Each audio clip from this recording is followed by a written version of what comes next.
like 8 million to possibly 12 million actual votes. And people say, well, how could you say that? It's simple. Not only did they have to, like, remove votes from his count, but they had to switch votes at the ballot. Then they had to bring in more ballots.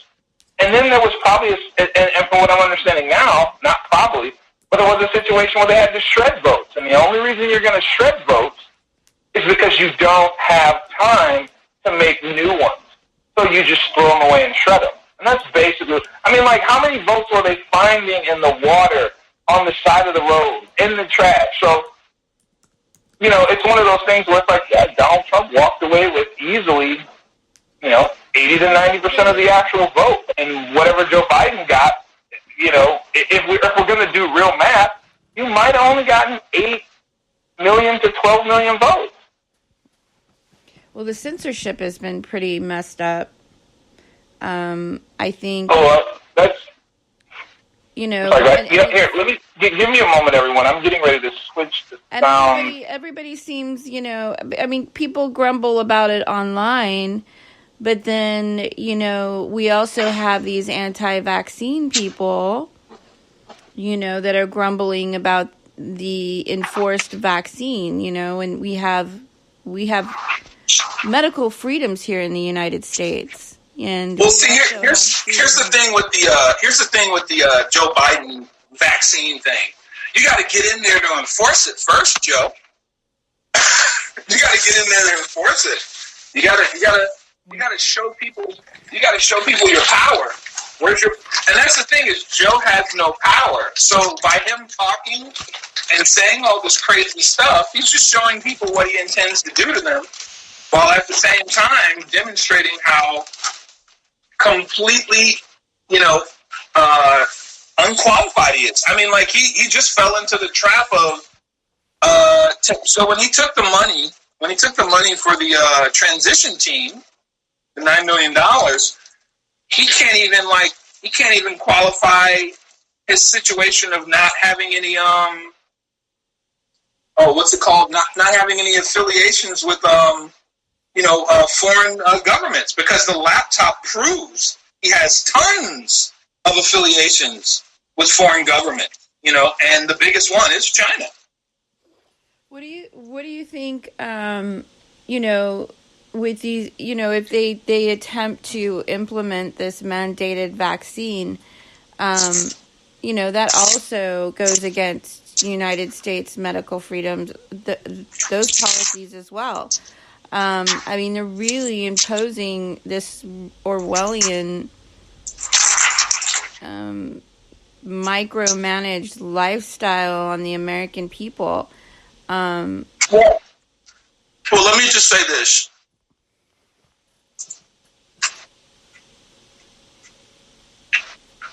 Do it. Because see, you can push the lockdown. You can push that, but here's something that I don't think a lot of people understand. But here's something they understand very clearly, and here's something that they're starting to realize, but they're trying to keep a good con man's face. You got to remember, we're dealing with con men, right? What they're realizing is that they're going to get to a point where they're going to have to use force, and then they're going to have to use violence. And we don't have a big enough military to implement that. We don't even have a large enough. If you took our police force and our military and put them on one side of a field, and then, or law enforcement in general, and then you put, the actual gun-carrying citizenry on the other side of the field, and before you said, have at it, said, who among you wants to fight your neighbors and your family?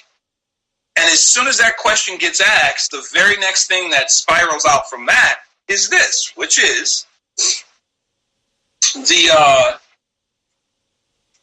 simple response is they automatically lose about, maybe I'd say, anywhere from a third to 45% of, the opposing, opposition. And then we end up in a situation where we don't have a big enough military or police force law enforcement to enforce any of that.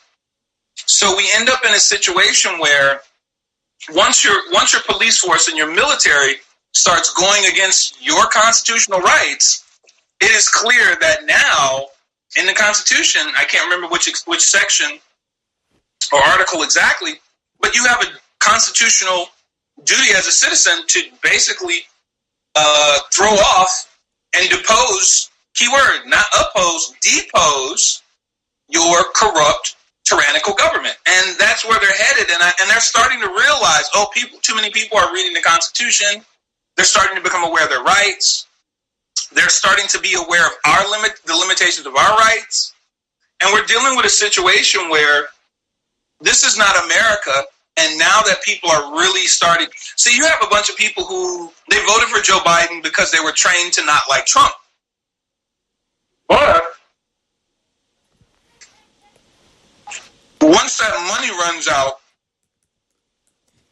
that they're placating everyone with, it all goes out the window. And now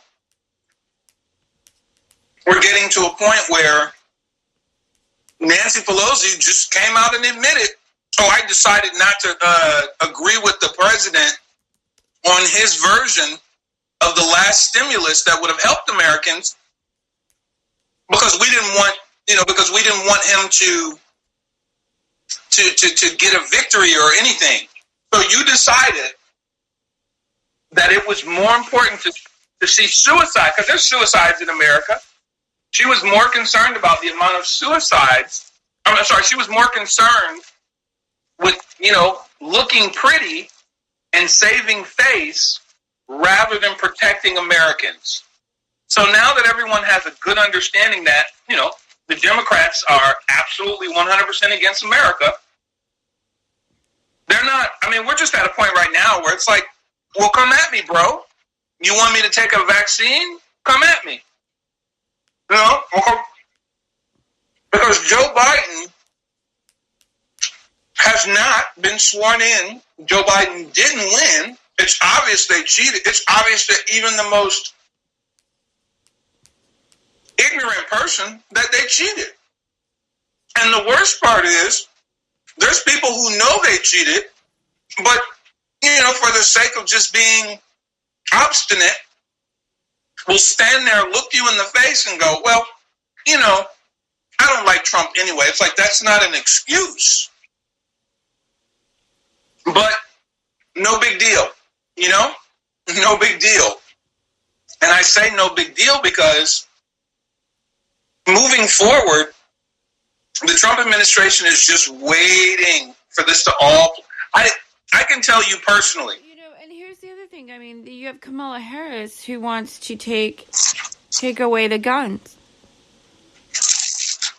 Come at me, lady. Come at me, lady. I want to talk about the money because the money.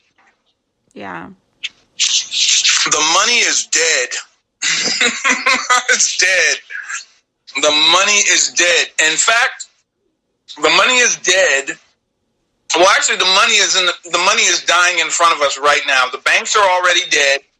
That's why they stole the bulk of the stimulus. That's what all of that was about, But I think the president knew, and I think he just said, "All right, I'm gonna let everybody see how you guys really are, how you give, how you care nothing for them," and that's what they showed us, because they already had their marching orders from certain people like a George Soros in China. Just let the American people starve, let them go into ruin.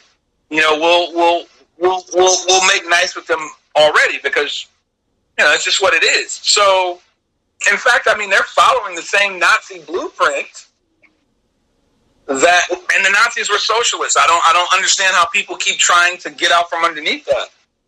They keep trying to say, the Nazis weren't socialists, and not the term. Okay, the Z word in the phrase Nazi, because Nazi is an acronym. People forget that part. Whatever.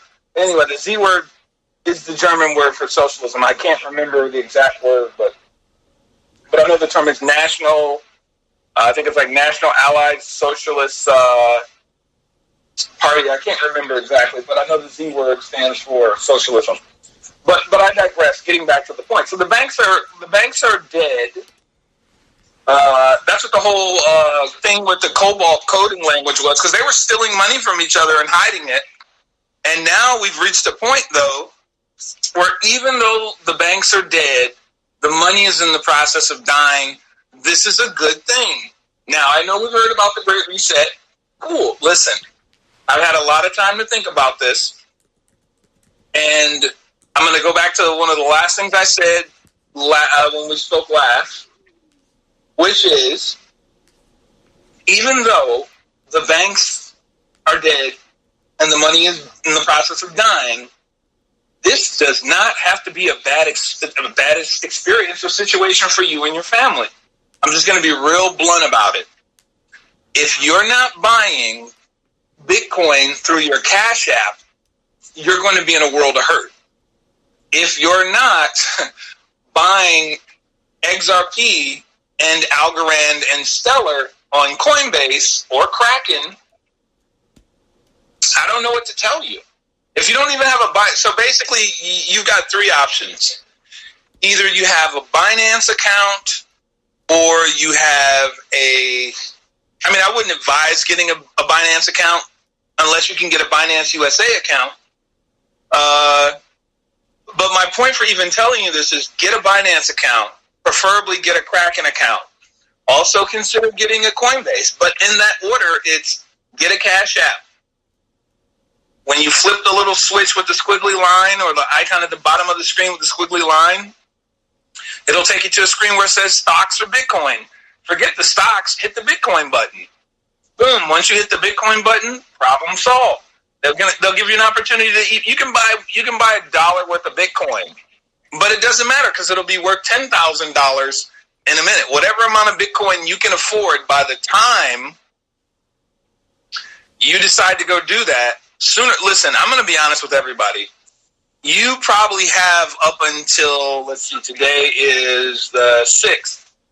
So quite frankly, I think you have up until maybe the 12th to get your account set up for Coinbase or to get your account set up for Kraken. Coinbase and Kraken are both.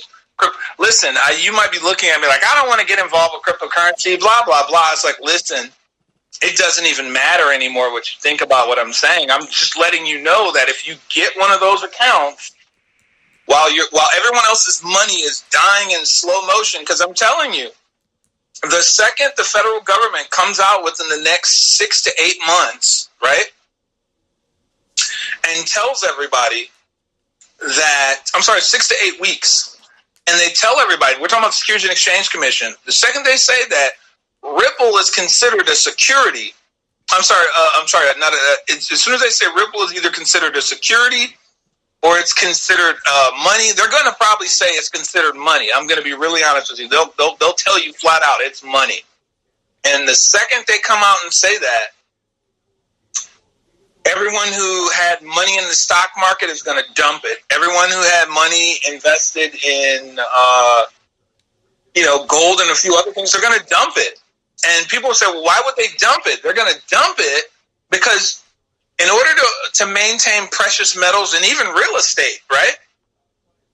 Or stocks or bonds, you name it. Silver and gold ETFs, you name it.